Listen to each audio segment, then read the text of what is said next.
YouTube, how the heck you doing? This is Corey here with Watcher of Realms. We are back with another one. So recently there has been a lot of discussion about these upcoming banners, which is going to be that Yuri and Phineas banner, which is really good if you're looking for anything like Arena, specifically anti-air, or Abyss 1, because Phineas is absolutely godlike for it. And then also you have Wukong that is also upcoming starting Thursday. Now the main discussion kind of surrounds, and I saw this from Odd One Gaming if you haven't seen the video. The issue is players are concerned as to why the heck didn't we get a good announcement on this. Now the answer for that is we kind of did. And I'm going to go ahead and expand on this just a little bit, right? So beyond the leaks and everything, you should know that pretty much every 2 months we go ahead and get some form of limited banner. Now they don't specify which banner it will be, but as long as you have that internal clock as to every 2 months we get a limited banner, and then you still keep that internal clock for just about every 3 months, every financial quarter, we go ahead and get a Lord that's very much sought after. So before Nastia, we had Rygar, but Rygar was unfortunately not that interesting when compared to Torador. He's still a good unit, but he's no Torador, right? So as long as you keep that internal clock every 2 months, limited, 3 months, ancient, Lord, you're good. Now, part of the issue too is a lot of people went ahead and summoned a substantial amount for the new poison units. So that's Nastia, Numera, in some way Vixera, but Vixera was a fusion, and then or fragment summon, and then Vorn. Vorn has his own issues, so we're not going to get into that. But if you were a free-to-play player, right, and the whole purpose of this video really is specifically why should you summon?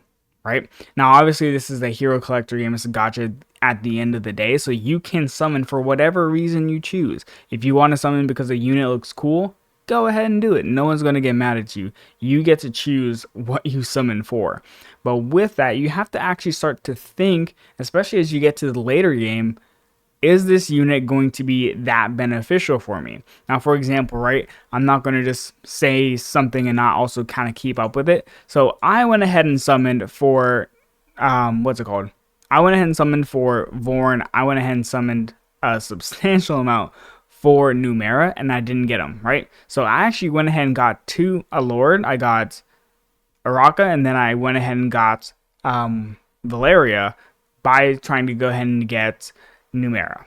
Didn't work out for me, unlucky, just no luck, right? Now when we go to the overall normal banners as well, if we go to the very last page, I actually think I got Malvira and another Valeria, and that's excluding the fact that I got Venema at the very beginning, right? So for me, I went ahead and summoned for it because if I wanted to go ahead and get into the poison meta, that's my entry. However, I never went ahead and spent every single summon for it. So what you need to start thinking as a free-to-play player, or even a mid-game player, even a late-game player, and hell, if you're an end-game player but you're not a whale, you should probably think this way too. Overall, what is going to be better for my account? Because truth be told, there has never been a hero that has come from the rare summoning pool, right? This pool, Invocation of Spirits pool, that has really gone ahead and changed the game in any meaningful way beyond Boreas and Ares as of recent. And then Yuri and Phineas are kind of like an interesting example in their own right, but however, they weren't immediately meta until further down the line. And they're really meta because of Abyss 1, but with Phineas, you kind of need a Soul Cadence for him to be super good. And then finally, with Yuri being really good for Yuri 3, for the early stages, not 22, 23, 24, as much, but then also Arena. So you should start to think about is, well, every single time there's a limited banner, we're getting units like a Diao Chan, we're getting a Giri, we're getting a Wukong, for example. So what you should start to prioritize is how can I go ahead and get those units and get as many copies of them as I can. Now, if you're upset because you're like, well, I got no announcement for it. Once again, we are always aware as to what banners are coming, as long as you keep that internal clock. And I'm not just talking about leaks once again. So what you should do, right, is begin to think, do I need to push Abyss, guild boss content? What are the best units for it? If you were to go ahead and look at Apocalypse, if you're going to go look at Abyss 1, if you're going to go ahead and look at your Nightmare 4 to Nightmare 0 teams, right?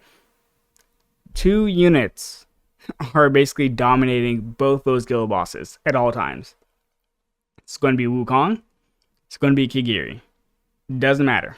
Those are the 2 best units. So you should always focus on keeping at least 200 summons. And right now I am not at 200 summons yet, so I'm in the danger zone myself. However, I'll be able to get the necessary amount, right? But you should always have 200 summons. And technically the real number is about 175, and then you're covered. If you want to be a free-to-play player, that is more than fine. But at all times, you should think the next limited banner might be the banner that changes my account. For example, Jiao Chan, if I were to go ahead and pull her up here, let's see, where's my Jiao Chan? If we go to Infernal, here we go, right? A1 Jiao Chan is probably one of the best and most important awakenings in the entire game. She, whenever Moonton went ahead and gave us the summoning stones, was probably the unit that most people went ahead and put a stone into. I would argue it was her, Kigiri, Wukong. Those 3 probably in that order in terms of importance and relevance, right? So you should always think, I need 200 summons. Ideally, I would, if I was a free-to-play, right? And I'm pretty much a free-to-play, minus the content creator, diamonds, and things like that, right? But I would always try to aim for at least 250. Give myself a chance to get a potential awakening on the banner. And then from there on, I will summon the remaining amounts of diamonds or remaining amounts of summoning crystals that I have to go ahead and get any other banner, right? Because once again, the only thing that matters in this game is the limited banners. The last one that really just shook everything up and was just absolutely godlike was Boreas, basically a year and a half ago, right? So just from now on, if you want to summon for everything, be my guest, but be very cautious because you will run into these situations where they announce a limited banner and you're not prepared, right? And it's easy because they've been really, really good. Like Moonton's been amazing about pushing out this content and giving you guys and giving us, the community, a lot to go ahead and play through. But Honora was just about 2 months ago. So this is within their relative clock. And while there was a hype for the poison meta, this was always around the corner. Anyways, I'm not going to ramble too much. See ya.